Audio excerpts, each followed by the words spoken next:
ಎಲ್ಲರಿಗೂ ನಮಸ್ಕಾರ ವೀಕ್ಷಕರೇ. ನಾಳೆ ಬಹಳ ವಿಶೇಷವಾಗಿರುವ ಜನವರಿ 17 ಶನಿವಾರ. ನಾಳೆಯ ಶನಿವಾರದಿಂದ ಶನಿದೇವರ ಸಂಪೂರ್ಣವಾದ ಆಶೀರ್ವಾದ ಈ ರಾಶಿಯವರ ಬದುಕನ್ನು ಬದಲಾಯಿಸುತ್ತದೆ. ಒಟ್ಟಾರೆ ನಾಳೆಯಿಂದ ಈ ರಾಶಿಯವರ ಭಾಗ್ಯದ ಬಾಗಿಲು ತೆರೆಯಲಿದೆ. ಈ ರಾಶಿ ಚಕ್ರದವರಿಗೆ ಸ್ಥಳೀಯರಿಂದ ವಿಶೇಷವಾಗಿ ಸನ್ಮಾನ ಅಥವಾ ಭವಿಷ್ಯದ ವಿಶೇಷ ಅವಕಾಶ ಸಿಗುವ ಸಾಧ್ಯತೆ ಇದೆ.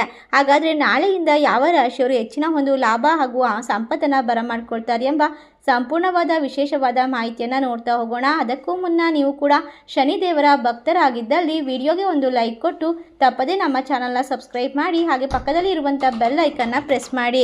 ಹೌದು, ಈ ರಾಶಿಯವರಿಗೆ ನಿಮ್ಮ ಶಕ್ತಿಯ ಮಟ್ಟದಲ್ಲಿ ನೀವು ಕೆಲವು ಅಸ್ಥಿರತೆಯನ್ನು ಅನುಭವಿಸಬಹುದು. ಅದು ನಿಮ್ಮನ್ನು ಸ್ವಲ್ಪ ಒತ್ತಡಕ್ಕೆ ಒಳಪಡಿಸಬಹುದು. ಸಂಬಂಧದಲ್ಲಿ ರಾಜಿ ಅಗತ್ಯವಿರುತ್ತೆ, ಏಕೆಂದರೆ ಕೆಲವು ಸಣ್ಣ ಅಭಿಪ್ರಾಯಗಳು ನಿಮಗೆ ತೊಂದರೆಯನ್ನು ಉಂಟು ಮಾಡಬಹುದು. ನಾಳೆಯಿಂದ ಬಹಳಷ್ಟು ಜಾಗರೂಕರಾಗಿರಬೇಕು. ಸ್ವಲ್ಪ ಸವಾಲಿನ ಕೆಲಸಗಳು ಎದುರಾಗುತ್ತೆ. ನಿಮ್ಮ ಸುತ್ತಲಿನ ವಾತಾವರಣ ಸ್ವಲ್ಪ ಅನಿರೀಕ್ಷಿತವಾಗಿ ಕಾಣಬಹುದು. ಈ ಸಮಸ್ಯೆಯು ನಿಮ್ಮ ಜೀವನದ ನೀವು ಏನನ್ನ ತೊಡೆದು ಹಾಕಲು ಬಯಸುತ್ತೀದೋ ಎಂಬುದನ್ನು ಕುರಿತು ಯೋಚಿಸಲು ಸೂಕ್ತವಾದ ಸಮಯವಾಗಿದೆ. ಈ ಸಮಯ ಸಂಬಂಧದಲ್ಲಿ ಕೆಲವು ಪ್ರಬುದ್ಧತೆ ಉಂಟಾಗಬಹುದು. ಇದು ಮಾನಸಿಕ ಒತ್ತಡಕ್ಕೆ ಕಾರಣವಾಗಬಹುದು. ಈ ರಾಶಿ ಚಕ್ರದವರಿಗೆ ಯಾವುದೇ ಕಷ್ಟಗಳು ಬಂದರೂ ಕೂಡ, ಆರ್ಥಿಕ ಪರಿಸ್ಥಿತಿಯಲ್ಲಿ ತೊಂದರೆಗಳು ಬಂದರೂ ಕೂಡ ದೇವರ ಅನುಗ್ರಹದಿಂದ ಎಲ್ಲ ದೂರವಾಗುತ್ತೆ. ಸಕಾರಾತ್ಮಕ ಮತ್ತು ಶಕ್ತಿಯುತವಾದ ಸಮಯ ಎಂದು ಹೇಳಿದರೆ ತಪ್ಪಾಗೋದಿಲ್ಲ.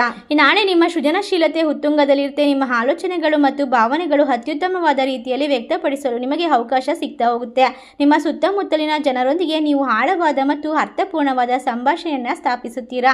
ಇದು ನಿಮ್ಮ ಸಂಬಂಧವನ್ನು ಬಲಪಡಿಸುತ್ತೆ. ಒಟ್ಟಾರೆಯಾಗಿ ಆಫೀಸ್ ಕೆಲಸದಲ್ಲಿ ಉತ್ತಮವಾದ ಪ್ರಯೋಜನ ಪಡೆದುಕೊಳ್ಳುವಂತಹ ಸಮಯ ನಾಳೆಯಿಂದ ಶನಿದೇವರ ಸಂಪೂರ್ಣವಾದ ಅನುಗ್ರಹದಿಂದ ಪ್ರಾಪ್ತಿಯಾಗುತ್ತೆ. ಈ ರಾಶಿಯವರಿಗೆ ನಾಳೆ ಸಂಪೂರ್ಣತೆಯ ಸಂಕೇತವಾಗಿದೆ ಎಂದು ಜ್ಯೋತಿಷ್ಯದಲ್ಲಿ ಹೇಳಲಾಗುತ್ತಿದೆ. ನಿಮ್ಮ ಭಾವನಾತ್ಮಕ ಮತ್ತು ಮಾನಸಿಕ ಸ್ಥಿತಿಯು ಸ್ಥಿರವಾಗಿರುತ್ತದೆ. ನಿಮ್ಮ ಸುತ್ತಮುತ್ತಲಿನವರೊಂದಿಗೆ ಉತ್ತಮ ಸಂಬಂಧವನ್ನು ನಿರ್ಮಿಸಲು ನಿಮಗೆ ಅನುವು ಮಾಡಿಕೊಡುತ್ತೆ. ನಾಳೆ ನಿಮ್ಮ ಪ್ರೀತಿ ಪಾತ್ರರೊಂದಿಗೆ ಸಮಯ ಕಳೆಯಲು ನಿಮಗೆ ಅವಕಾಶ ಸಿಗಬಹುದು. ನಿಮ್ಮ ಸಂಬಂಧಗಳನ್ನು ಮತ್ತಷ್ಟು ಬಲಪಡಿಸಿಕೊಳ್ತೀರಾ. ಈ ರಾಶಿಯವರಿಗೆ ಎಲ್ಲವೂ ಕೂಡ ಸೂಕ್ತವಾಗಿರುತ್ತೆ. ಒಟ್ಟಾರೆ ಅದೃಷ್ಟ ನಿಮ್ಮ ಕೈ ಹಿಡಿಯುವಂತಹ ಸಮಯ ಇದಾಗಿರೋದ್ರಿಂದ ಸವಾಲುಗಳಿಂದ ಪರಿಹಾರ ಸಿಗ್ತಾ ಹೋಗುತ್ತೆ. ಇಂದಿನ ಒಟ್ಟಾರೆ ಪರಿಸ್ಥಿತಿ ಸ್ವಲ್ಪ ಪ್ರತಿಕೂಲವಾಗಿ ಕಾಣುತ್ತೆ. ನಿಮ್ಮ ಸುತ್ತಮುತ್ತಲಿನ ಸಂಬಂಧ ಮತ್ತು ಬೇರೆಯವರ ನಡವಳಿಕೆ ನಿಮಗೆ ಮಾನಸಿಕ ಒತ್ತಡವನ್ನು ಉಂಟು ಮಾಡಬಹುದು. ಇದು ಆತ್ಮಾವಲೋಕನದ ಸಮಯ. ನೀವು ಏನನ್ನ ಬಯಸುತ್ತೀರಿ ಎಂಬುದು ಜಾಗರೂಕರಾಗಿರಬೇಕು. ಈ ಸಮಯದಲ್ಲಿ ಸಂಪೂರ್ಣವಾಗಿ ದೇವರ ಅನುಗ್ರಹದಿಂದ ನಿಮ್ಮ ಕಷ್ಟಗಳು ಕಳೆದು ಹೋಗುತ್ತೆ, ನೆಮ್ಮದಿ ಪ್ರಾಪ್ತಿಯಾಗುತ್ತೆ. ಸುತ್ತಮುತ್ತಲಿನ ಪ್ರದೇಶದಲ್ಲಿ ಕೆಲವು ವಿಶೇಷವಾದ ಅನುಭವ ನಿಮಗೆ ಪ್ರಾಪ್ತಿಯಾಗುತ್ತೆ. ಈ ರಾಶಿಯವರು ಮಾನಸಿಕವಾಗಿ ದೈಹಿಕವಾಗಿ ಸಮೃದ್ಧಿಯನ್ನು ಪಡೆದುಕೊಳ್ತೀರಾ. ಕಷ್ಟಗಳಿಂದ ಹೊರಗೆ ಬರ್ತೀರಾ.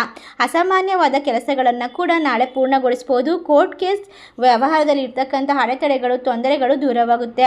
ನಿಮ್ಮ ಜೀವನದಲ್ಲಿ ಸಮತೋಲನ ಮತ್ತು ಸ್ವಾರಸ್ಯದ ಪ್ರಜ್ಞೆ ಮೇಲುಗೈಯನ್ನು ಸಾಧಿಸುತ್ತೆ. ಇದು ನಿಮ್ಮ ಸುತ್ತಮುತ್ತಲಿನವರೊಂದಿಗೆ ಉತ್ತಮ ಸಂಬಂಧವನ್ನು ಸ್ಥಾಪಿಸಲು ಅನುವು ಮಾಡಿಕೊಡುತ್ತೆ. ನಾಳೆ ನೀವು ನಿಮ್ಮ ಆಲೋಚನೆ ಮತ್ತು ಭಾವನೆಗಳೊಂದಿಗೆ ಬೇರೆಯವರೊಂದಿಗೆ ವ್ಯಕ್ತಪಡಿಸಲು ಸಾಧ್ಯವಾಗ್ತಾ ಹೋಗುತ್ತೆ. ಒಟ್ಟಾರೆಯಾಗಿ ಸಕಾರಾತ್ಮಕ ಶಕ್ತಿಯನ್ನು ಅನುಭವಿಸ್ತೀರಾ. ಜ್ಯೋತಿಷದ ಪ್ರಕಾರ ನಾಳೆ ನಿಮಗೆ ಅದ್ಭುತವಾದ ಸಮಯ ಪ್ರಾಪ್ತಿಯಾಗುತ್ತೆ. ಕುಟುಂಬ ಮತ್ತು ಸ್ನೇಹಿತ ಸಂಬಂಧ ಬಲಗೊಳ್ಳುತ್ತೆ. ನಿಮಗೆ ಸಂತೋಷ ಮತ್ತು ತೃಪ್ತಿಯನ್ನು ತರುತ್ತದೆ. ಯಾವುದೇ ಕೆಲಸದಲ್ಲಿ ಇರ್ತಕ್ಕಂಥ ತೊಂದರೆಗಳು ದೂರವಾಗುತ್ತೆ. ನಾಳೆ ನಿಮಗೆ ಆಧ್ಯಾತ್ಮಿಕ ಬದಲಾವಣೆ ಮತ್ತು ಬೆಳವಣಿಗೆಗೆ ಒಟ್ಟಾರೆ ಸಕಾರಾತ್ಮಕ ಶಕ್ತಿಯಿಂದ ತುಂಬಿರುವಂತಹ ದಿನಗಳು ಪ್ರಾರಂಭ ಎಂದು ಜ್ಯೋತಿಷದಲ್ಲಿ ತಿಳಿಸಲಾಗಿದೆ. ನೀವು ನಿಮ್ಮ ಸುತ್ತಮುತ್ತಲಿನವರ ಪರಿಸ್ಥಿತಿಯನ್ನು ಸಕಾರಾತ್ಮಕತೆಯಿಂದ ತುಂಬುವಲ್ಲಿ ಯಶಸ್ವಿಯಾಗ್ತೀರಾ.